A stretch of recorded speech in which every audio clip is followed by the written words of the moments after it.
ಇವತ್ತು ನಾವು back pain ಅಂದ್ರೆ ಬೆನ್ನು ನೋವು ಅದು ಹೇಗಾಗತ್ತೆ, ಅದಕ್ಕೆ ಚಿಕಿತ್ಸೆಯನ್ನು ಹೇಗೆ ಕೊಡಬಹುದು, ಎಂಡೋಸ್ಕೋಪ್ ಅನ್ನ ಯೂಸ್ ಮಾಡಿ ಯಾವ ರೀತಿ ಬೆನ್ನು ನೋವಿನ ಚಿಕಿತ್ಸೆಯನ್ನು ಮಾಡಬಹುದು. ನಮಸ್ಕಾರ, ನಾನು ಡಾಕ್ಟರ್ ರಾಘವೇಂದ್ರ ನಾಯಕ್. ಈಗ ಪ್ರೊಫೆಸರ್ ಮತ್ತು HOD ಆಗಿ ನ್ಯೂರೋಸರ್ಜರಿ ಡಿಪಾರ್ಟ್ಮೆಂಟ್ ಮಣಿಪಾಲ್ನಲ್ಲಿ ಕೆಲಸ ಮಾಡ್ತಾ ಇದ್ದೇನೆ. ಇವತ್ತು ನಾವು ಬ್ಯಾಕ್ ಪೇನ್ ಅಂದ್ರೆ ಬೆನ್ನು ನೋವು ಅದು ಹೇಗಾಗತ್ತೆ, ಅದಕ್ಕೆ ಚಿಕಿತ್ಸೆಯನ್ನು ಹೇಗೆ ಕೊಡಬಹುದು ಅನ್ನೋದ್ರ ಬಗ್ಗೆ ಸ್ವಲ್ಪ ಮಾಹಿತಿಯನ್ನು ಕೊಡೋಣ. ಅದ್ರ ಜೊತೆಗೆ ಎಂಡೋಸ್ಕೋಪಿಕ್ ಸ್ಪೈನ್ ಸರ್ಜರಿ ಅಂದ್ರೆ ಎಂಡೋಸ್ಕೋಪ್ ಅನ್ನ ಯೂಸ್ ಮಾಡಿ ಯಾವ ರೀತಿ ಬೆನ್ನು ನೋವಿನ ಚಿಕಿತ್ಸೆಯನ್ನು ಮಾಡಬಹುದು ಅನ್ನೋದ್ರ ಬಗ್ಗೆ ಸ್ವಲ್ಪ ಮಾಹಿತಿಯನ್ನು ಕೊಡ್ತೇನೆ.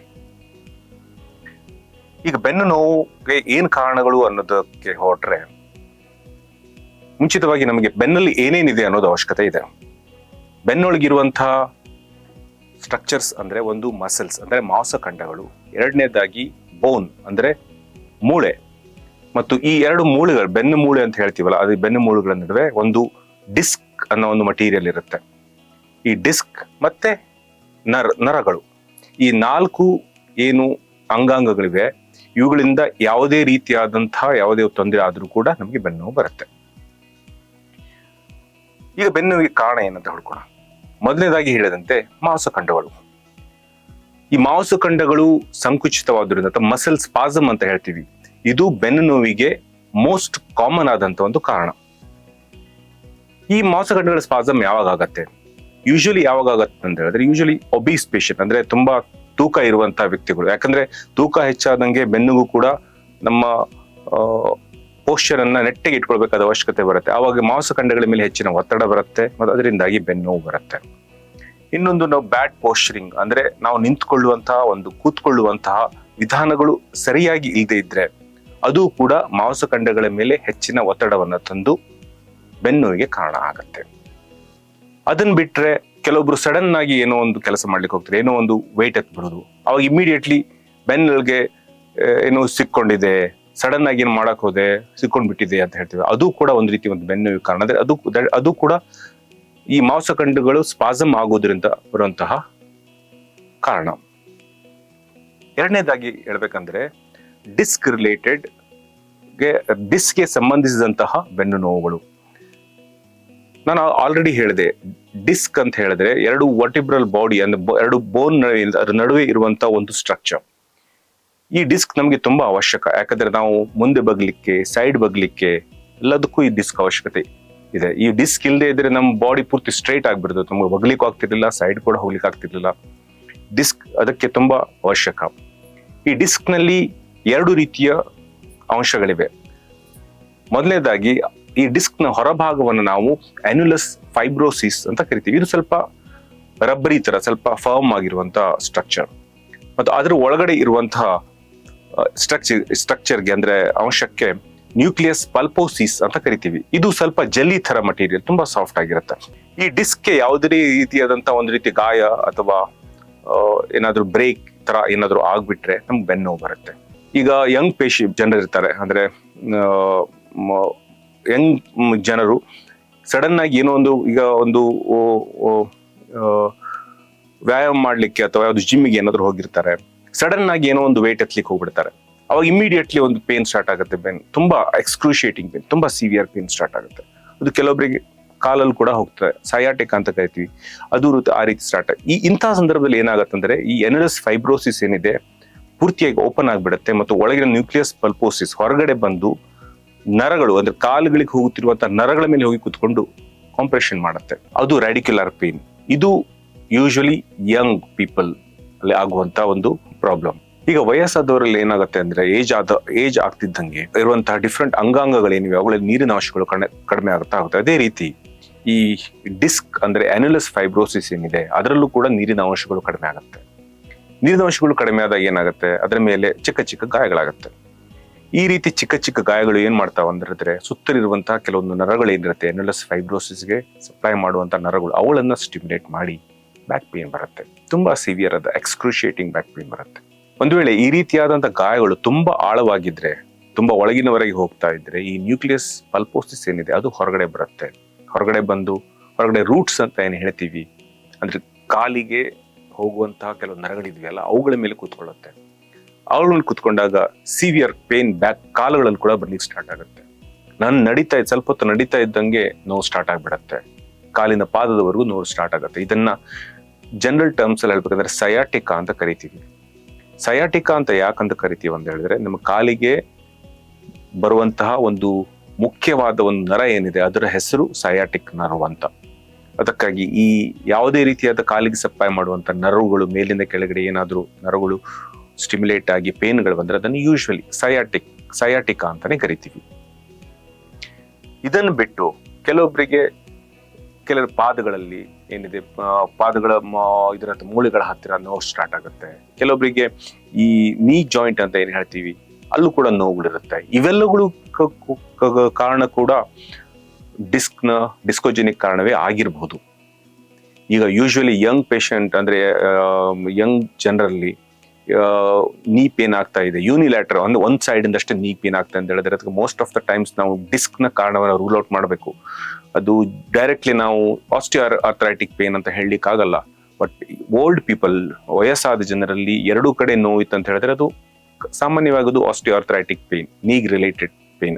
ಅದ್ರ ಬಿಟ್ಟು ಯೂನಿಲ್ಯಾಟರ್ ಒಂದೇ ಸೈಡ್ ನಲ್ಲಿ ಪೇನ್ ಇದೆ, ಯಂಗ್ ಪೇಷಂಟ್ ಅಲ್ಲಿ ಇದೆ, ಈ ರೀತಿಯಾದ ಪೇನ್ ಇದ್ರೆ ನಾವು ಡಿಸ್ಕ್ಗೆ ಸಂಬಂಧಿಸಿದಂತಹ ಕಾರಣಗಳನ್ನ ರೂಲ್ ಔಟ್ ಮಾಡಬೇಕಾದ ಅವಶ್ಯಕತೆ ಇದೆ. ಹೀಗೆ ಒಂದು ಮಸಲ್ ಮತ್ತು ಡಿಸ್ಕ್ ಇವೆರಡು ಪ್ರಮುಖವಾದ ಕಾರಣಗಳು ಬ್ಯಾಕ್ ಪೇನ್ಗೆ. ಇದನ್ನ ಬಿಟ್ಟು ಬೋನ್ ಇದೆ. ಈ ಬೋನ್ ಒಳಗೆ ಕೆಲವೊಂದ್ಸ ಏನಾಗುತ್ತೆ, ಕೆಲವೊಂದ್ಸಲ ಫ್ರಾಕ್ಚರ್ಗಳಾಗುತ್ತೆ. ಫಾರ್ ಎಕ್ಸಾಂಪಲ್ ವಯಸ್ಸಾದ ಜನರಲ್ಲಿ ಏನಾಗುತ್ತೆ ಅಂತ ಹೇಳಿದ್ರೆ ಆಸ್ಟಿಯೋಪೋರೋಸಿಸ್ ಅಂತ ಕಾಯಿಲೆಯನ್ನ ಕೇಳಿದೆ. ಆಸ್ಟಿಯೋಪೋರೋಸಿಸ್ ಅಂತ ಹೇಳಿದ್ರೆ ನಮ್ಮ ಮೂಳೆಗಳಲ್ಲಿ ಇರುವಂತಹ ಕ್ಯಾಲ್ಸಿಯಂನ ಅಂಶ ಕಡಿಮೆ ಆಗೋದು. ಇದರಿಂದ ಏನಾಗುತ್ತೆ, ಮೂಳೆಗಳಲ್ಲಿ ಸಣ್ಣ ಸಣ್ಣ ಪುಟ್ಟ ಫ್ರಾಕ್ಚರ್ಗಳಾಗತ್ತೆ. ಸಣ್ಣ ಪುಟ್ಟ ಬಿದ್ರೂ ಕೂಡ ಎಲ್ಲೆಲ್ಲೂ ಫ್ರಾಕ್ಚರ್ಗಳಾಗ್ಬಿಡುತ್ತೆ. ಇದಕ್ಕೆ ಜೋರಾಗಿ ಬೀಳ್ಬೇಕಂತೇನಿಲ್ಲ. ಈ ವಯಸ್ಸಾದ್ರೆ ಅಲ್ಲಿ ಎಲ್ಲೋ ಅವರಿಗೂ ಕೂಡ ಗೊತ್ತು ಕೂಡ ಆಗಿಲ್ಲ ತಾನು ಬಿದ್ದಿದ್ದೆ ಅಂತ ಗೊತ್ತೂ ಕೂಡ ಆಗಲ್ಲ. ಅವಾಗ ಏನಾಗುತ್ತೆ, ಅದನ್ನು ಆಸ್ಟಿಯೋಪೊರೋಟಿಕ್ ಫ್ರಾಕ್ಚರ್ ಅಂತ ಹೇಳ್ತೀವಲ್ಲ, ಅದರಿಂದ ಕೂಡ ತುಂಬಾ ಸಿವಿಯರ್ ಆಗಿ ಪೇನ್ ಆಗುತ್ತೆ. ಇದನ್ನು ಬಿಟ್ರೆ ಕೆಲವೊಂದ್ಸಲ ಮೂಳೆಗೆ ಸಂಬಂಧಿಸಿದಂತಹ ಒಂದು ಕ್ಯಾನ್ಸರ್ಗಳು ಆಗಿರ್ಬೋದು, ಅಥವಾ ಮೂಳೆ ಮತ್ತು ಡಿಸ್ಕ್ ನಡೆ ಇರುವಂತಹ ಇನ್ಫೆಕ್ಷನ್ಗಳಾಗಿರ್ಬೋದು. ಈಗ ನಮ್ಮ ಇಂಡಿಯಾದಲ್ಲಿ ಮೋಸ್ಟ್ ಕಾಮನ್ ಆದಂತಹ ಮೂಳೆಗಳಿಗೆ ಬರುವಂತಹ ಇನ್ಫೆಕ್ಷನ್ಗಳಂದ್ರೆ ಟ್ಯೂಬರ್ಕ್ಯುಲೋಸಿಸ್ ಸ್ಪಾಂಡೈಲಿವ್ ಡಿಸ್ಕೈಟಿಸ್ ಅಂತ ಹೇಳ್ತೀವಿ. ಅದು ಕೂಡ ಬೆನ್ನೋವಿಗೆ ಕಾರಣ ಆಗ್ಬೋದು. ಅವರಿಗಂತೂ ಸಿವಿಯರ್ ತುಂಬಾ ಬ್ಯಾಕ್ ಪೇನ್ ಇರುತ್ತೆ, ಮುಟ್ಟಿದ್ರು ಕೂಡ ಆಗಲ್ಲ. ಎಲ್ಲಿ ಬೆನ್ನಲ್ಲಿ ಒಂದು ಜಾಗದಲ್ಲಿ ಅವರು ಡೈರೆಕ್ಟ್ ಆಗಿ ತೋರಿಸ್ತಾರೆ ಇಲ್ಲಿ ಪೇನ್ ಇದೆ ಅಂತ ಹೇಳಿ. ಈ ರೀತಿಯಾದ ನೋವುಗಳು ಕೂಡ ಬ್ಯಾಕ್ ಪೇನ್ಗೆ ಕಾರಣ ಆಗ್ಬೋದು. ಅದನ್ನ ಬಿಟ್ರೆ ಇನ್ನೊಂದು ಪ್ರಮುಖವಾದ ಕಾರಣ ಬ್ಯಾಕ್ ಪೇನ್ಗೆ ಅಂತ ಹೇಳಿದ್ರೆ ಫೆಸೆಟಲ್ ಆರ್ಥರೈಟಿಸ್ ಅಂತ. ಅಂದ್ರೆ ಎರಡು ಮೂಳೆಗಳ ನಡುವೆ ಬರೀ ಡಿಸ್ಕ್ಗಳ ಜೊತೆಗೆ ಅಷ್ಟೇ ಕಮ್ಯುನಿಕೇಶನ್ ಇಲ್ಲ, ಅದ್ರ ಜೊತೆ ಮೂಳೆಗಳು ಕೂಡ ಒಂದಕ್ಕೊಂದು ಕಮ್ಯುನಿಕೇಟ್ ಮಾಡುತ್ತೆ. ಅದು ಫೆಸೆಟ್ ಜಾಯಿಂಟ್ಸ್ ಅಂತ ಹೇಳ್ತೀವಿ. ಈ ಫೆಸೆಟ್ ಜಾಯಿಂಟ್ ನಲ್ಲಿ ಏನಾದ್ರೂ ಆರ್ಥರೈಟಿಸ್ ತರ ಏನಾದ್ರು ಆಗಿದ್ರು ಕೂಡ ಅದು ಬ್ಯಾಕ್ ಪೇನ್ಗೆ ಕಾರಣ ಆಗತ್ತೆ. ಅದಕ್ಕೆ ಪೇಷಂಟ್ಸ್ ಡೈರೆಕ್ಟ್ ಆಗಿ ಹೇಳ್ತಾರೆ, ಒಂದೇ ಬೆರಳಲ್ಲಿ ತೋರಿಸ್ತಾರೆ, ಡಾಕ್ಟರ್ ಇಲ್ಲೇ ನಮ್ಗೆ ಪೇನ್ ಆಗ್ತಿದೆ ಅಂತ ಹೇಳಿ. ಇದಕ್ಕೆ ಫೆಸೆಟ್ ರಿಲೇಟೆಡ್ ಪೇನ್ ಅಂತ ಕರಿತೀವಿ. ಅದು ಕೂಡ ಬ್ಯಾಕ್ ಪೇನ್ಗೆ ಒಂದು ಪ್ರಮುಖವಾದಂತ ಕಾರಣ. ಈಗ ಜನರು ಯೂಶುವಲಿ ನಮ್ಮ ಹತ್ರ ಡೈರೆಕ್ಟ್ ಆಗಿ ಇನ್ನು ನರಗಳಿಗೆ ಸಂಬಂಧಿಸಿದ ಏನಾದರೂ ಕಾಯಿಲೆಗಳಿದೆ. ಫಾರ್ ಎಕ್ಸಾಂಪಲ್ ನರಗಳು ಬರುವಂತ ಕೆಲವೊಂದು ಟ್ಯೂಮರ್ಸ್ಗಳಿವೆ. ಫಾರ್ ಎಕ್ಸಾಂಪಲ್ ಮೆನಿಂಜಿಯೋಮಾ, ಶಾನೋಮಾ, ಇವೆಲ್ಲ ನರಗಳಿಂದ ಹೊರಗಡೆ ಇರುವಂತಹ ಶೀತ್ಗಳಿಂದ ಬರುವಂತಹ ಕೆಲವೊಂದು ಟ್ಯೂಮರ್ಸ್ಗಳು. ಇವು ಕ್ಯಾನ್ಸರ್ ಗಡ್ಡೆಗಳಲ್ಲ, ಬಟ್ ಇವು ಬ್ಯಾಕ್ ಪೇನ್ಗೆ ಕಾರಣ ಆಗ್ಬೋದು. ಈಗ ಸಾಮಾನ್ಯವಾಗಿ ಜನರು ನಮ್ಮ ಹತ್ರ ಏನಾದ್ರು ಬ್ಯಾಕ್ ಪೇನ್ ಅಂತ ಬಂದ್ರೆ ನಾವು ಡೈರೆಕ್ಟ್ ಆಗಿ ಅವರಿಗೆ MRI ಮಾಡಿಸ್ಲಿಕ್ಕೆ ಹೇಳಲ್ಲ. ಯೂಶುವಲಿ ಅವರ ಹಿಸ್ಟ್ರಿಯನ್ನು ಸರಿಯಾಗಿ ತಗೋತೀವಿ. ಯಾವ ರೀತಿಯಾದ ಪೇನ್ ಇದೆ, ಯಾವ ರೀತಿ ಶುರು ಆಯ್ತು, ಅದು ಎಷ್ಟು ದಿವಸದಿಂದ ಇದೆ, ಕಾಲುಗಳಿಗೆ ಬರ್ತಾ ಇದೆಯಾ ಇಲ್ಲ, ಏನಾದ್ರು ಕಾಲುಗಳಿಗೆ ಏನಾದ್ರು ಡೆಫಿಸಿಟ್ ಆಗಿದೆ, ಏನಾದ್ರು ವೀಕ್ನೆಸ್ ಇದೆಯಾ, ಇವೆಲ್ಲ ಕ್ವಶನ್ಗಳನ್ನ ಕೇಳಿ ಮುಂದಿನ ಇನ್ವೆಸ್ಟಿಗೇಷನ್ ಏನು ಬೇಕು ಅನ್ನೋದರ ಬಗ್ಗೆ ನಿರ್ಧಾರವನ್ನ ತೆಗೆದುಕೊಳ್ತೇವೆ. ಫಾರ್ ಎಕ್ಸಾಂಪಲ್ ನಾನು ಆಲ್ರೆಡಿ ಹೇಳಿದೆ, ಮೆಜಾರಿಟಿ ಆಫ್ ದ ಟೈಮ್ಸ್ ಅಲ್ಲಿ ಮಸಲ್ ಸ್ಪಾಸಮ್ ಬ್ಯಾಕಿಗೆ ಕಾರಣ ಆಗುತ್ತೆ.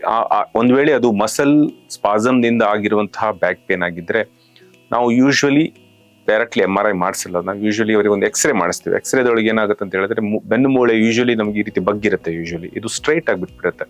ಆ ರೀತಿ ಸ್ಟ್ರೈಟ್ ಆಗಿತ್ತು ಅಂತ ಗೊತ್ತಾಗುತ್ತೆ ಮೋಸ್ಟ್ಲಿ ಮಸಲ್ ಸ್ಪಾಸಮ್ನಿಂದಲೇ ಆಗಿದೆ ಅಂತ ಹೇಳಿ. ಕೆಲವೊಂದ್ಸಲ ಎಕ್ಸ್ರೇದಿಂದ ನಮಗೆ ಕೆಲವೊಂದು ಫ್ರಾಕ್ಚರ್ಗಳು, ಸಣ್ಣ ಪುಟ್ಟ ಫ್ರಾಕ್ಚರ್ಗಳಿದ್ರೆ, ಅಥವಾ ಎರಡು ವರ್ಟಿಬ್ರಲ್ ಬಾಡಿಗಳ ನಡುವೆ ಜಾಗ ಏನಾದ್ರು ಸಣ್ಣದಾಗಿದ್ರೆ ಅದು ಕೂಡ ಇಂಡೈರೆಕ್ಟ್ಲಿ ನಮಗೆ ತೋರಿಸುತ್ತೆ ಇಲ್ಲಿ ಏನೋ ಪ್ರಾಬ್ಲಮ್ ಇದೆ ಅಂತ. ಅವಶ್ಯಕತೆ ಇದ್ರೆ ಅಷ್ಟೇ ನಾವು MRI ಮಾಡಿಸ್ತೀವಿ. ಈಗ ಯಾವ್ದಾದ್ರು ಪೇಷಂಟ್ ನಮ್ಮ ಹತ್ರ ಬಂದ್ರೆ ಡೈರೆಕ್ಟ್ ಆಗಿ ನಾವು ಯಾವಾಗ MRI ಹೇಳ್ತೀವಿ ಅಂತ ಹೇಳಿದ್ರೆ ನಾವೊಂದು ಕೆಲವೊಂದು ರೆಡ್ ಫ್ಲಾಗ್ ಸೈನ್ಸ್ ಅಂತ ಕರಿತೀವಿ. ರೆಡ್ ಫ್ಲಾಗ್ ಸೈನ್ ಅಂದ್ರೆ ಅಲರ್ಟಿಂಗ್ ಸಿಂಪ್ಟಮ್ಸ್. ಅಂದ್ರೆ ಏನಾದ್ರೂ ಪೇಷಂಟ್ ಅಥವಾ ಅವನ ವಯಸ್ಸು ಮೋರ್ ದೆನ್ 60 ಇಯರ್ಸ್ ಇತ್ತಂತ ಹೇಳಿದ್ರೆ, ಅಥವಾ ಅದೇ ಪೇಷಂಟ್ಗೆ ಏನಾದ್ರು ಹಿಸ್ಟ್ರಿ ಆಫ್ ಮ್ಯಾಲಿಗ್ನೆನ್ಸಿ, ಕ್ಯಾನ್ಸರ್ ಏನಾದ್ರು ಇತ್ತು ಅಂತ ಹೇಳಿದ್ರೆ, ಫಾರ್ ಎಕ್ಸಾಂಪಲ್ ಬ್ರೆಸ್ಟ್ ಕ್ಯಾನ್ಸರ್ ಇಂದ ಆಗಿರ್ಬೋದು, ಲಂಗ್ ಕ್ಯಾನ್ಸರ್ ಆಗಿರ್ಬೋದು, ಮೇಲ್ಸ್ ಅಲ್ಲಿ ಅಂದ್ರೆ ಮೋಸ್ಟ್ ಕಾಮನ್ ಅನ್ನೋದು ಕ್ಯಾನ್ಸರ್ಗಳಂತ ಹೇಳಿದ್ರೆ ಒಂದು ಪ್ರೊಸ್ಟಾಟಿಕ್ ಕ್ಯಾನ್ಸರ್. ಇವೆಲ್ಲ ಕ್ಯಾನ್ಸರ್ಗಳು ಏನ್ ಮಾಡ್ತಾವ ಅಂತ ಹೇಳಿದ್ರೆ ಈ ಬೆನ್ನು ಮೂಳೆಗೆ ಸ್ಪ್ರೆಡ್ ಆಗಿರ್ಬೋದು. ಆ ರೀತಿಯಾದ ಹಿಸ್ಟ್ರಿ ಆಯ್ತು ಅಂತ ಹೇಳಿದ್ರೆ ನಾವು ಡೈರೆಕ್ಟ್ಲಿ MRI ತಗೋತೀವಿ. ಅದ್ರ ಜೊತೆ ಕಾಂಟ್ರಾಸ್ಟ್ ಕೂಡ ಇಂಜೆಕ್ಷನ್ ಕೊಟ್ಟು ಕೂಡ ಒಂದು MRI ಮಾಡಿಸ್ತೀವಿ. ಈಗ ಕೆಲವೊಂದ್ಸಲ ಏನಂತಾರೆ, ಪೇಷಂಟ್ಸ್ ಸಿವಿಯರ್ ಬ್ಯಾಕ್ ಪೇನ್ ಇರುತ್ತೆ, ಈವ್ನಿಂಗ್ ಆದಂಗೆ ಫೀವರ್ ಬರುತ್ತೆ, ವೇಟ್ ಲಾಸ್ ಹಿಸ್ಟ್ರಿ ಕೂಡ ಇರುತ್ತೆ. ಅಂತ ಟೈಮಿನಲ್ಲಿ ನಾವು ಕೆಲವೊಂದು ಇನ್ಫೆಕ್ಷನ್ಗಳನ್ನ ಸಸ್ಪೆಕ್ಟ್ ಮಾಡ್ತೇವೆ. ಫಾರ್ ಎಕ್ಸಾಂಪಲ್ ಟ್ಯೂಬರ್ಕ್ಯುಲೋಸಿಸ್ ಇದು ಒಂದು ನಮ್ಮ ಇಂಡಿಯಾದಲ್ಲಿ ಒಂದು ಸಾಮಾನ್ಯವಾದಂಥ ಒಂದು ಇನ್ಫೆಕ್ಷನ್ ಆಗಿರುವಂಥದ್ದು. ಇದು ನಮ್ಮ ಬೆನ್ನು ಮೂಳೆಗಳನ್ನು ಕೂಡ ಸರ್ವೇ ಸಾಮಾನ್ಯವಾಗಿ ಇನ್ವಾಲ್ವ್ ಮಾಡುತ್ತೆ. ಸೊ ಆ ರೀತಿಯಾದ ಸಿಂಪ್ಟಮ್ಸ್ ಏನಾದರೂ ಇದ್ರೆ ನಾವು ಡೈರೆಕ್ಟ್ಲಿ MRI ಮಾಡಿಸ್ತೀವಿ. ಅದನ್ನ ಬಿಟ್ರೆ ಕೆಲವೊಬ್ರು ಡೈರೆಕ್ಟ್ ಆಗಿ ಕೆಲವೊಂದ್ಸಲ ಮೂತ್ರಕೋಶಕ್ಕೆ ರಿಲೇಟೆಡ್ ಆದಂತಹ ಕೆಲವು ತೊಂದರೆಗಳನ್ನು ಬರ್ತವೆ. ಅಂದ್ರೆ ಪದೇ ಪದೇ ಯೂರಿನ್ಗೆ ಹೋಗ್ಲಿಕ್ಕೆ ಸ್ಟಾರ್ಟ್ ಆಗಿರುತ್ತೆ, ಸ್ವಲ್ಪ ಬ್ಯಾಕ್ ಪೇನ್ ಇರುತ್ತೆ ಮತ್ತು ಪದೇ ಪದೇ ಮೂತ್ರಕ್ಕೆ ಹೋಗ್ತಾರೆ. ಕೆಲವೊಬ್ಬರಿಗೆ ಮೂತ್ರ ಪಾಸ್ ಆದ ನಂತರ ಇನ್ನು ಪೂರ್ತಿ ಪಾಸ್ ಆಗಿಲ್ಲ, ಇನ್ನೊಮ್ಮೆ ಹೋಗ್ಬೇಕಂತ ಈ ರೀತಿ ಸಿಂಪ್ಟಮ್ಸ್ ಇದ್ರೆ, ಅಥವಾ ಕೆಲವೊಬ್ಬರಿಗೆ ಮೂತ್ರ ಕಂಟ್ರೋಲ್ ಮಾಡ್ಲಿಕ್ಕೆ ಆಗಲ್ಲ. ಈ ರೀತಿಯನ್ನ ನಾವು ಕಾಡಾ ಇಕ್ವಿನಾ ಸಿಂಪ್ಟಮ್ಸ್ ಅಂತ ಹೇಳ್ತೀವಿ. ಈ ಕಾಡಾ ಇಕ್ವಿನಾ ಸಿಂಪ್ಟಮ್ಸ್ ನಮಗೆ ತುಂಬಾ ಇಂಪಾರ್ಟೆಂಟ್. ಯಾಕಂತ ಹೇಳಿದ್ರೆ ಇಂಥ ಕಾಡಾ ಇಕ್ವಿನಾ ಸಿಂಪ್ಟಮ್ಸ್ ಏನಾದ್ರು ಡಿಸ್ಕ್ ನ ಕಾರಣದಿಂದ ಆಗಿದ್ರೆ ಅವರಿಗೆ ಇಮಿಡಿಯೇಟ್ ಆಗಿ ಸರ್ಜರಿ ಮಾಡಬೇಕು. ಬೇಗ ಮಾಡದೇ ಇತ್ತು ಅಂತ ಹೇಳಿದ್ರೆ ರಿಕವರಿ ಕೂಡ ತುಂಬಾ ಲೇಟ್ ಆಗಿಬಿಡುತ್ತೆ. ಅದನ್ನು ಬಿಟ್ಟು ಯಾವ್ದಾದ್ರು ಪೇಷಂಟ್ಸ್ ಕೆಲವೊಂದು ನ್ಯೂರಲಾಜಿಕಲ್ ಡೆಫಿಸಿಟ್ಸ್ ಇತ್ತು ಅಂತ ಹೇಳಿದ್ರೆ, ಫಾರ್ ಎಕ್ಸಾಂಪಲ್ ಕಾಲುಗಳೆಲ್ಲ ಶಕ್ತಿ ಕಮ್ಮಿ ಆಗಿದೆ, ನಡ್ಲಿಕ್ಕೆ ಆಗ್ತಾ ಇಲ್ಲ, ಕಾಲುಗಳ ಮೇಲೆತ್ತಿ ಮಾಡ್ತಿದ್ದಾರೆ, ಕಾಲುಗಳು ಹಾಕೋದು ಚಪ್ಪಲ್ ಏನಿರುತ್ತೆ ನಡಿತಿರ್ಬೇಕಾದ್ರೆ ಬಿದ್ದು ಹೋಗ್ತಾ ಇದೆ, ಈ ರೀತಿಯಾದ ಸಮಸ್ಯೆ ಇತ್ತು ಅಂತ ಹೇಳಿದ್ರೆ ನಾವು ಇಮಿಡಿಯೇಟ್ಲಿ MRI ಮಾಡಿ ಏನಾದ್ರು ಯಾವ ತೊಂದರೆ ಇದೆ ಅಂತೂ ನೋಡ್ತೀವಿ. ಇವಾಗ ಸಾಮಾನ್ಯವಾಗಿ ಯಾವ ಇನ್ವೆಸ್ಟಿಗೇಷನ್ ಮಾಡ್ತೀವಿ ಅಂತ, ಯೂಶಲಿ ನಮ್ಮ ಪೇಷಂಟ್ ಬಂದಾಗ ಫಸ್ಟ್ ಮಾಡೋದು ಎಕ್ಸ್ರೇ, ನೆಕ್ಸ್ಟ್ ಮಾಡೋದು MRI ದಲ್ಲಿ ಯೂಶಲಿ ನಮಗೆ ಮೆಜಾರಿಟಿ ಆಫ್ ದ ಏನಾದರೂ ತೊಂದರೆ ಇದ್ರೆ ನಮಗೆ ಡೈರೆಕ್ಟ್ ಆಗಿ ಗೊತ್ತಾಗುತ್ತೆ. ಫಾರ್ ಎಕ್ಸಾಂಪಲ್ MRI ದಲ್ಲಿ ಏನಾದರೂ ಡಿಸ್ಕ್ ಹರ್ನಿಯೇಷನ್ ಇದ್ರೆ ಗೊತ್ತಾಗುತ್ತೆ, ಏನಾದರೂ ಇನ್ಫೆಕ್ಷನ್ಸ್ ಇದ್ರೂ ಕೂಡ ಗೊತ್ತಾಗುತ್ತೆ. ಅದೇ ರೀತಿ ಏನಾದರೂ ಸಣ್ಣ ಪುಟ್ಟ ಟ್ಯೂಮರ್ಸ್ಗಳಿದೆ, ಬೋನ್ಗಳ ಟ್ಯೂಮರ್ ಇರ್ಬೋದು ಅಥವಾ ನರದಿಂದ ಬರುವಂತ ಟ್ಯೂಮರ್ ಇರ್ಬೋದು, ಯಾವ ರೀತಿ ಟ್ಯೂಮರ್ ಇದ್ರೂ ಕೂಡ ನಮಗೆ ಗೊತ್ತಾಗುತ್ತೆ. ಇವನ್ ಫ್ಯಾಸೆಟಲ್ ಆರ್ಥರೈಟಿಸ್, ಆ ಟೈಮ್ನಲ್ಲೂ ಕೂಡ ಫ್ಯಾಸೆಟ್ ಏರಿಯಾ ಏನೋ ತುಂಬಾ ದೊಡ್ಡದಾಗಿರುತ್ತೆ, ಈ ರೀತಿಯ ಫ್ಯಾಸೆಟ್ ನ ಜಾಯಿಂಟ್ ಗಳ ನಡುವೆ ನೀರುಗಳು ತುಂಬಿಕೊಂಡಿರುತ್ತೆ. ಇದನ್ನೆಲ್ಲ ನಾವು MRI ದಲ್ಲಿ ಡೈರೆಕ್ಟ್ ಆಗಿ ನೋಡಿ ಐಡೆಂಟಿಫೈ ಮಾಡಿ ಅದಕ್ಕೆ ತಕ್ಕಂತ ಚಿಕಿತ್ಸೆಯನ್ನು ಕೊಡಬಹುದು. ಇನ್ನು ಕೆಲವೊಂದು ಪೇಷಂಟ್ಸ್ 2-3 ಕಡೆ ಏನೋ ಪ್ರಾಬ್ಲಮ್ ಇರುತ್ತೆ MRI ದಲ್ಲಿ. ಆವಾಗ ಯಾವುದರಿಂದ ಎಕ್ಸಾಕ್ಟ್ಲಿ ಯಾವುದು ಅದಕ್ಕೆ ಕಾರಣ ಅಂತ ಕಂಡು ಹಿಡಿಲಿಕ್ಕೆ ಕೆಲವೊಂದು ನ್ಯೂರಲಾಜಿಕಲ್ ಟೆಸ್ಟ್ ಗಳನ್ನು ಕೂಡ ಮಾಡ್ತೀವಿ. For example NCV, EMG NCV studies ಅಂತ ನೋಡಿ ಯಾವ್ದು ಕಾರಣ ಇವರಿಗೆ ಈ ನೋವಿಗೆ ಕಾರಣ ಅನ್ನೋದನ್ನು ಕೂಡ ಅವಾಗ ಬೇಕಾದ್ರೂ ಕೂಡ ಮಾಡಿಸ್ತೀವಿ. CT ಸ್ಕ್ಯಾನ್ ಬ್ಯಾಕ್ ಅನ್ನ ಯೂಶಲಿ ನಾವು ಮಾಡಿಸಲ್ಲ. ಏನಾದರೂ ಸರ್ಜರಿ ಬೇಕಾಗಿದೆ ಅಥವಾ ಸ್ಪಾಂಡೈಲೋಲಿಸ್ಥೆಸಿಸ್ ಅಂತ ಕರಿತೀವಿ. ಸ್ಪಾಂಡೈಲೋಲಿಸ್ಥೆಸಿಸ್ ಅಂದ್ರೆ 2 ವರ್ಟಿಬಲ್ ಬಾಡಿ ಏನಿದೆ ಅದು ಹಿಂದೆ ಮುಂದೆ ಆಗಿರುತ್ತೆ ಫ್ರಾಕ್ಚರ್ ಸಲುವಾಗಿ. ಆ ಸಮಯದಲ್ಲಿ ಏನಾಗಬೇಕಂತ ಹೇಳಿದ್ರೆ 2 ಬೆನ್ನು ಮೂಳೆಗಳ ನಡುವೆ ಹೋಗಿ ಸ್ಕ್ರೂಗಳನ್ನ ಹಾಕಿ ಫಿಕ್ಸ್ ಮಾಡ್ಬೇಕಾಗತ್ತೆ.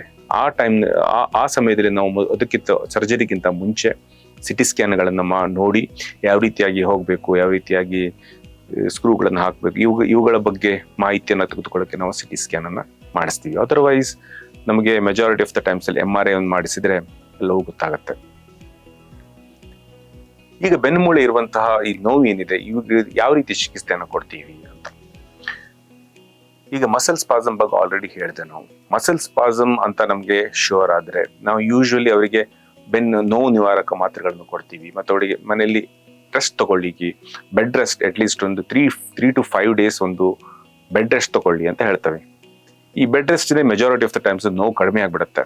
ಒಂದ್ ವೇಳೆ ಕಡಿಮೆ ಆಗ್ಲಿಲ್ಲ ಅಂತ ಹೇಳಿದ್ರೆ ಕೆಲವೊಬ್ಬರಿಗೆ ಅಲ್ಟ್ರಾಸೌಂಡ್ ಥೆರಪಿ ಕೂಡ ಕೊಡ್ತೀವಿ ಮಸಲ್ ಸ್ಪಾಸಮ್ ರಿಲೀವ್ ಮಾಡ್ಲಿಕ್ಕೆ. ಅದನ್ನ ಬಿಟ್ರೆ ಕೆಲವೊಂದ್ಸಲ ಟ್ರಾನ್ಸ್ಕ್ಯುಟೇನಿಯಸ್ ನರ್ವ್ ಸ್ಟಿಮ್ಯುಲೇಷನ್ ಅಂತ ಹೇಳ್ತೀವಿ. ಫಿಸಿಯೋಥೆರಪಿ ಡಿಪಾರ್ಟ್ಮೆಂಟ್ ಅಲ್ಲಿ ಕಳಿಸಿ ಅವರಿಗೆ ಈ ರೀತಿಯ ಸ್ಟಿಮ್ಯುಲೇಷನ್ ಥೆರಪಿ ಕೂಡ ಕೊಡ್ತೀವಿ. ಮೆಜಾರಿಟಿ 90% ಆಫ್ ದ ಪೇಷಂಟ್ಸ್ ನಲ್ಲಿ ಇವರೆಲ್ಲರಿಗೂ ಮಸಲ್ ಸ್ಪಾಸಮ್ ಏನಾದ್ರು ಇತ್ತಂತ ಹೇಳಿದ್ರೆ ಅದು ಕಡಿಮೆ ಆಗ್ಬಿಡುತ್ತೆ. ಒಂದು ವೇಳೆ ಇದು 2-3 ವಾರಗಳ ನಂತರವೂ ಕೂಡ ನೋವು ಕಡಿಮೆ ಆಗ್ಲಿಲ್ಲ ಅಂತ ಹೇಳಿದ್ರೆ ಆವಾಗ MRI ಮಾಡಿಸ್ತೀವಿ. ಈಗ ಸಪೋಸ್ MRI ದಲ್ಲಿ ಡಿಸ್ಕ್ಗೆ ರಿಲೇಟೆಡ್ ಏನಾದ್ರೂ ಸಮಸ್ಯೆ ಇದ್ರೆ, ಅಂದ್ರೆ ಡಿಸ್ಕ್ ನಲ್ಲಿ ಜಸ್ಟ್ ಗಾಯ ಅಷ್ಟೇ ಸ್ಟಾರ್ಟ್ ಆಗಿದೆ, ಅದ್ರ ಪೇಷಂಟ್ಗೆ ಸಿಕ್ಕಾಪಟ್ಟೆ ಪೇನ್ ಇದೆ, ಆವಾಗ ಏನ್ ಮಾಡ್ತೀವಿ ಅಂದ್ರೆ ಡೈರೆಕ್ಟ್ ಆಗಿ ಸರ್ಜರಿ ಅವಶ್ಯಕತೆ ಇಲ್ಲ. ಈ ಟೈಮ್ನಲ್ಲಿ ನಾವು ಡೈರೆಕ್ಟ್ ಆಗಿ ಹೋಗಿ ಡಿಸ್ಕ್ಗಳಲ್ಲಿ ಇಂಜೆಕ್ಷನ್ಸ್ ಅನ್ನ ಕೊಡ್ಬೋದು. ಸ್ಟೀರಾಯ್ಡ್ ಇಂಜೆಕ್ಷನ್ ಕೊಟ್ರೆ ಅದ್ರ ಡಿಸ್ಕ್ ನಲ್ಲಿ ಇರುವಂತಹ ಇನ್ಫ್ಲಮೇಷನ್ ಇಂದ ಅದನ್ನು ಕಡಿಮೆ ಮಾಡುತ್ತೆ ಮತ್ತು ಪೇಷಂಟ್ಸ್ಗೆ ತುಂಬಾ ರಿಲೀಫ್ ಆಗುತ್ತೆ. ಬಹಳಷ್ಟು ಪೇಷಂಟ್ಸ್ಗಳು ಇದಕ್ಕೆ ತುಂಬಾ ಚೆನ್ನಾಗಿ ರೆಸ್ಪಾಂಡ್ ಆಗ್ತಾರೆ. ಬಟ್ ಏನಾದ್ರೂ ಏನಾದ್ರೂ ಹೊರಗಡೆ ನ್ಯೂಕ್ಲಿಯಸ್ ಪಲ್ಪಸ್ ಹೊರಗಡೆ ಡಿಸ್ಕ್ ತುಂಬಾ ಹೊರಗಡೆ ಬಂದು ನರದ ಮೇಲೆ ಕುತ್ಕೊಂಡಿದ್ರೆ ಆ ಸಮಯದಲ್ಲಿ ನಾವು ಸರ್ಜರಿ ಮಾಡಬೇಕು ಅನ್ನೋ ನಿರ್ಧಾರವನ್ನು ತೆಗೆದುಕೊಳ್ತೀವಿ. ಈಗ ಸರ್ಜರಿ ಯಾವ ತರಹದ ಸರ್ಜರಿ ಮಾಡ್ತೀವಿ, ಸರ್ಜರಿ ಮಾಡ್ಬೇಕಂತ ಹೇಳಿದ್ರೆ ಯಾವ್ದು ಸರ್ಜರಿ ಅದು ಇಂಪಾರ್ಟೆಂಟ್ ಆಕ್ಚುಲಿ. ಈಗ ಯೂಶಲಿ ನಾವು ಸರ್ಜರಿ ಮಾಡೋದಂದ್ರೆ ಓಪನ್ ಸರ್ಜರಿ ಇದೆ, ಇನ್ನೊಂದು ಎಂಡೋಸ್ಕೋಪಿಕ್ ಸರ್ಜರಿ ಇದೆ. ಓಪನ್ ಸರ್ಜರಿಲಿ ಏನ್ ಮಾಡ್ತೀವಿ ಅಂತ ಹೇಳಿದ್ರೆ ಮಿಡ್ ಲೈನ್ ನಡುವಿನ ಓಪನ್ ಮಾಡಿ ಮಸಲ್ಗಳನ್ನೆಲ್ಲ ಸಪರೇಟ್ ಮಾಡಿ ಸ್ವಲ್ಪ ಮೂಳೆಗಳನ್ನೆಲ್ಲ ತೆಗೆದು ನಾವು ಡಿಸ್ಕ್ ಹತ್ರ ಹೋಗ್ಬೇಕಲ್ವಾ, ಅವಾಗ ಸ್ವಲ್ಪ ಮಸಲ್ಗಳನ್ನ ಸರಿಸಬೇಕಾಗತ್ತೆ, ಕೆಲವೊಂದು ಮೂಳೆಗಳನ್ನ ತೆಗಿಬೇಕಾಗತ್ತೆ, ಮಾಡಿ ಡಿಸ್ಕ್ಗೆ ಹೋಗಿ ಅದನ್ನ ತೆಗಿತೀವಿ. ಇದು ಯೂಶುವಲಿ ಮಾಡುವಂತಹ ಒಂದು ಸರ್ಜರಿ. ಅದನ್ನ ಬಿಟ್ಟು ಈಗ ರೀಸೆಂಟ್ಲಿ ಮೋಸ್ಟ್ ಪಾಪ್ಯುಲರ್ ಆಗಿರುವಂತಹ ಸರ್ಜರಿ ಅಂತ ಹೇಳಿದ್ರೆ endoscopic spinal surgery. Endoscopic spinal ಸರ್ಜರಿಲಿ ಏನ್ ಮಾಡ್ತೀವಿ ಅಂತ ಹೇಳಿದ್ರೆ ನಾವು ಇಲ್ಲಿ ಯಾವುದು ಮೂಳೆಗಳನ್ನ ಸರಿಸೋದಿಲ್ಲ, ಏನು ಮಾಡಲ್ಲ. ಯಾಕಂದ್ರೆ ಮೂಳೆಗಳನ್ನ ಇದು ಮಾಂಸಖಂಡಗಳನ್ನ ಮೂಳೆಗಳಿಂದ ಸರಿಸಿದ್ರೆ ಆಮೇಲೆ ಯೂಶುವಲಿ ಶ್ರಿಂಕ್ ಆಗ್ಬಿಡುತ್ತೆ, ಮತ್ತೆ ಅದು ಕೂಡ ಮುಂದೆ ಬ್ಯಾಕ್ ಪೇನಿಗೆ ಕಾರಣ ಆಗ್ಬಹುದು. ಎಂಡೋಸ್ಕೋಪಿಕ್ ಸರ್ಜರಿಲಿ ಮಸಲ್ಗಳ ನಡುವೆ ಸ್ಮಾಲ್ ಡೈಲೇಟ್ ಮಾಡಿ ಒಳಗಡೆ ಹೋಗ್ತೀವಿ, ಮಸಲ್ಗಳನ್ನು ಸರಿಸಿ ಒಳಗಡೆ ಹೋಗ್ತೀವಿ. ಒಳಗಡೆ ಹೋಗಿ ಇವನ್ ಬೋನ್ಗಳನ್ನು ಕೂಡ ಏನ್ ಮುಟ್ಬೇಕಾದ ಅವಶ್ಯಕತೆ ಇಲ್ಲ, ಡೈರೆಕ್ಟ್ಲಿ ಡಿಸ್ಕ್ ಹತ್ರನೇ ಹೋಗಿ ಡಿಸ್ಕ್ ಅನ್ನ ತೆಗೆದು ಬರ್ಬೋದು. ಈಗ ಏನ್ ಅಡ್ವಾಂಟೇಜ್ ಅಪ್ಪ ಈ ಎಂಡೋಸ್ಕೋಪಿಕ್ ಸರ್ಜರಿ ಅಂತ ಹೇಳಿದ್ರೆ, ಈ ಎಂಡೋಸ್ಕೋಪಿಕ್ ಸರ್ಜರಿಯ ಒಂದು ಬಹುಮುಖ್ಯವಾದ ಒಂದು ಉಪಯೋಗ ಅಂತ ಹೇಳಿದ್ರೆ ಇದು ಮಿನಿಮಲಿ ಇನ್ವೇಸಿವ್ ಅಂತ ಹೇಳಿದ್ರೆ ನಮ್ಮ ನಾರ್ಮಲ್ ಟಿಶ್ಯೂಗಳೇನಿದೆ, ಮಸಲ್ಸ್ ಇರ್ಬೋದು, ಬೋನ್ಗಳಿದೆ, ಇವುಗಳಿಗೆ ಏನು ಹೆಚ್ಚಿಗೆ ಹಾನಿ ಮಾಡಲ್ಲ. ಅದನ್ನ ಬಿಟ್ಟು ಎಲ್ಲಿ ಪ್ರಾಬ್ಲಮ್ ಇದೆ ಅಲ್ಲೇ ಡೈರೆಕ್ಟ್ ಆಗಿ ಹೋಗಿ ತೆಗಿತೀವಿ. ಇದರಿಂದ ರಿಕವರಿ ಪೇಷಂಟ್ಸ್ಗೆ ತುಂಬಾ ಬೇಗ ಆಗುತ್ತೆ. ಇವನ್ ಸ್ಟಿಚ್ ಕೆಲವೊಂದ್ಸಲ ಸ್ಟಿಚ್ ಕೂಡ ಹಾಕ್ಬೇಕಾಗಿರಲಿ, ಯಾಕಂದ್ರೆ ಇನ್ಸಿಷನ್ ತುಂಬಾ ಸ್ಮಾಲ್ ಇರುತ್ತೆ, ಲೆಸ್ ದೆನ್ 1 ಸೆಂಟಿಮೀಟರ್ ಗಿಂತ ಕಡಿಮೆ ಇರುತ್ತೆ ಇನ್ಸಿಷನ್. ಕೆಲವೊಂದ್ಸಲ ಇವನ್ ಸ್ಟಿಚ್ ಕೂಡ ತಗೊಳ್ಳಲ್ಲ, ಸ್ಟಿಚ್ಲೆಸ್ ಸರ್ಜರಿ ಅಂತಾನೆ ಹೇಳ್ಬೋದು. ಮತ್ತು ರಿಕವರಿ ಇವತ್ತು ಸರ್ಜರಿ ಮಾಡಿದ್ರೆ ನಾಳೆ ನೆಕ್ಸ್ಟ್ ಡೇ ಡೈರೆಕ್ಟ್ ಆಗಿ ಕಳಿಸ್ಬೋದು. ಆದ್ರೆ ನಾರ್ಮಲ್ ಸರ್ಜರಿಗೆ you have to take a rest 2-3 ದಿನ ರೆಸ್ಟ್ ತಗೋಬೇಕು. ಆಮೇಲೆ ಸಾವಕಾಶಾಗಿ ಅವರನ್ನ ಮೂವ್ಮೆಂಟ್ ಮಾಡಿಸ್ತೀವಿ, ಇವೆಲ್ಲ ಮಾಡಿಸ್ತೀವಿ. ಹೀಗೆ ಇದು ಡಿಸ್ಕೋಜೆನಿಕ್ ರಿಲೇಟೆಡ್ ಪೇನ್ಗಳೇನಿದೆ ಅದನ್ನು ಮ್ಯಾನೇಜ್ ಮಾಡುವಂತಹ ವಿಧ. ಅದನ್ನು ಬಿಟ್ರೆ ಬೇರೆ ಯಾವುದೇ ರೀತಿಯ ಇನ್ಫೆಕ್ಷನ್ಸ್ ಏನಾದರೂ ಇತ್ತು ಅಂತ ಹೇಳಿದ್ರೆ ರಿಲೇಟೆಡ್ ಆಂಟಿಬಯೋಟಿಕ್ಸ್ ಏನಿದೆ ಅದಕ್ಕೆಲ್ಲ ಕೊಡ್ತೀವಿ, ಅಥವಾ ಆಂಟಿಟ್ಯೂಬರ್ಕ್ಯುಲರ್ ಡ್ರಗ್ಸ್ ಮೆಡಿಕೇಶನ್ಸ್ ಬೇಕಿದೆ. ಏನಾದ್ರೂ ಟ್ಯೂಮರ್ ಇತ್ತು ಅಂತ ಹೇಳಿದ್ರೆ ಅದು ಯಾವ ರೀತಿ ಅದು ಸ್ಪ್ರೆಡ್ ಆಗಿದೆಯಾ, ಅಥವಾ ಬೋನಿಂದಲೇ ಬರೆಯುವಂತಹ ಕೆಲವೊಂದು ಬೋನಿಂದ ಬರುವಂತ ಕೆಲವೊಂದು ಮಲ್ಟಿಪಲ್ ಮೈಲೋಮಾ ಅಂತ ಕರಿತೀವಿ, ಆ ರೀತಿ ಅದಕ್ಕೂ ಕೂಡ ಚಿಕಿತ್ಸೆ ಬೇಕಾಗತ್ತೆ. ಆವಾಗ ಕೆಲವೊಂದು ಅದಕ್ಕೆ ಸಂಬಂಧಿಸಿದ ಕೆಲವೊಂದು ಇನ್ವೆಸ್ಟಿಗೇಷನ್ಸ್ ಮಾಡಿಸಲಿಕ್ಕೆ ಪ್ರೋಟೀನ್ ಇಲೆಕ್ಟ್ರೋಫೋರೋಸಿಸ್ ಅಂತ ಯೂರಿನ್ ಇದನ್ನು ಮಾಡಿಸ್ತೀವಿ, ಸೀರಮ್ ಪ್ರೋಟೀನ್ ಇಲೆಕ್ಟ್ರೋಫೋರೋಸಿಸ್. ಆ ಇಲೆಕ್ಟ್ರೋಫೋರೋಸಿಸ್ ಮಾಡಿ ಅದರಿಂದ ಇದಾದರೆ ಅದಕ್ಕೆ ರಿಲೇಟೆಡ್ ಅಂತ ಇಂಜೆಕ್ಷನ್ಸ್ಗಳನ್ನು ಕೊಟ್ಟು ಅದರಿಂದ ಅದನ್ನು ಮ್ಯಾನೇಜ್ ಮಾಡ್ಬೋದು. ಈಗ ನಾನು ಈ ಬೆನ್ನು ನೋವು ಮತ್ತು ಅದಕ್ಕೆ ಸಂಬಂಧಿಸಿದ ಚಿಕಿತ್ಸೆಯ ಬಗ್ಗೆ ನಿಮಗೆ ಐ ಥಿಂಕ್ ಸಂಕ್ಷಿಪ್ತವಾಗಿ ವಿವರಿಸಿದ್ದೇನೆ. ಬಹುಶಃ ನಾನು ಹೇಳಿದಂಗೆ ಈ ಮಸಲ್ ಪೇನ್ ಏನಿದೆ ಅದಕ್ಕೆ ಆಲ್ರೆಡಿ ನಾನು ಹೇಳಿದೆ, ನಮ್ಮ ಪೋಶ್ಚರ್ ಮತ್ತು ನಾವು ನಿಂತುಕೊಳ್ಳುವಂಥ ವಿಧಾನ, ಕುಳಿತುಕೊಳ್ಳುವಂಥ ವಿಧಾನ ಇವೆಲ್ಲ ತುಂಬಾ ಪ್ರಮುಖವಾಗಿದೆ ಅಂತೇಳಿ. ಅದರಿಂದ ನಾವು ಇವನ್ ಮನೆಯಲ್ಲೂ ಕೂಡ ಕುತ್ಕೊಳ್ಬೇಕಿದ್ರೆ ಸರಿಯಾಗಿ ನೇರವಾಗಿ ಬೆನ್ನನ್ನ ಕುರ್ಚಿಗೆ ಹಾಕೊಂಡು ಕುತ್ಕೋಬೇಕು. ಇನ್ನು ಕಂಟಿನ್ಯೂಸ್ಲಿ ಕೆಲವೊಬ್ರು ಇವಾಗ IT ಪ್ರೊಫೆಷನಲ್ಸ್ ಅವರೆಲ್ಲ ಕಂಟಿನ್ಯೂಸ್ಲಿ ಸ್ಕ್ರೀನ್ಗಳ ಮುಂದೆ ಕುತ್ಕೊಂಡು ಕೆಲಸ ಮಾಡ್ಬೇಕಾಗತ್ತೆ. ಅವರು ಇನ್ ಬಿಟ್ವೀನ್ ಸ್ವಲ್ಪ ಟೈಮ್ ತಗೊಂಡು ರೆಸ್ಟ್ ತಗೊಂಡ್ರೆ ಈ ರೀತಿಯಾದ ಬ್ಯಾಕ್ ಪೇನ್ ಅನ್ನು ಅವಾಯ್ಡ್ ಮಾಡ್ಬೋದು. ಅದೇ ರೀತಿ ನೀವು ರೆಗ್ಯುಲರ್ಲಿ ಮನೆಗಳಲ್ಲೂ ಕೂಡ ಕೆಲವೊಂದು ಸ್ಟ್ರೆಚಿಂಗ್ ಎಕ್ಸರ್ಸೈಸಸ್ ಅನ್ನ ಮಾಡಬೇಕಾದ ಅವಶ್ಯಕತೆ ಇದೆ. ಫಾರ್ ಎಕ್ಸಾಂಪಲ್ ಈಗ ಯೋಗ ಏನಿದೆ ಅದು ತುಂಬಾ ಉಪಯುಕ್ತವಾದಂತ ಒಂದು ವ್ಯಾಯಾಮ. ಆಕ್ಚುಲಿ ಅದು ಮಸಲ್ಗಳನ್ನೆಲ್ಲ ತುಂಬಾ ಸ್ಪಾಸಮ್ಗಳನ್ನ ರಿಲೀವ್ ಮಾಡುತ್ತೆ, ಸ್ಟ್ರೆಚ್ ಮಾಡುತ್ತೆ. ತುಂಬಾ ಈ ರೀತಿಯಾದಂತ ಒಂದು ದಿನನಿತ್ಯ ಒಂದು 20-30 ನಿಮಿಷ ಯಾವುದೇ ತರಹದ ಒಂದು ವ್ಯಾಯಾಮ ಮಾಡಬೇಕಾದ ಅವಶ್ಯಕತೆ ಕೂಡ ಇದೆ. ಮೋಸ್ಟ್ಲಿ ನಿಮಗೆಲ್ಲರಿಗೂ ಇದ್ರ ಬಗ್ಗೆ ಸ್ವಲ್ಪ ಇನ್ಫಾರ್ಮೇಶನ್ ಸಿಕ್ಕಿದೆ ಅಂತ ತಿಳ್ಕೊಳ್ತೀನಿ. ಧನ್ಯವಾದ.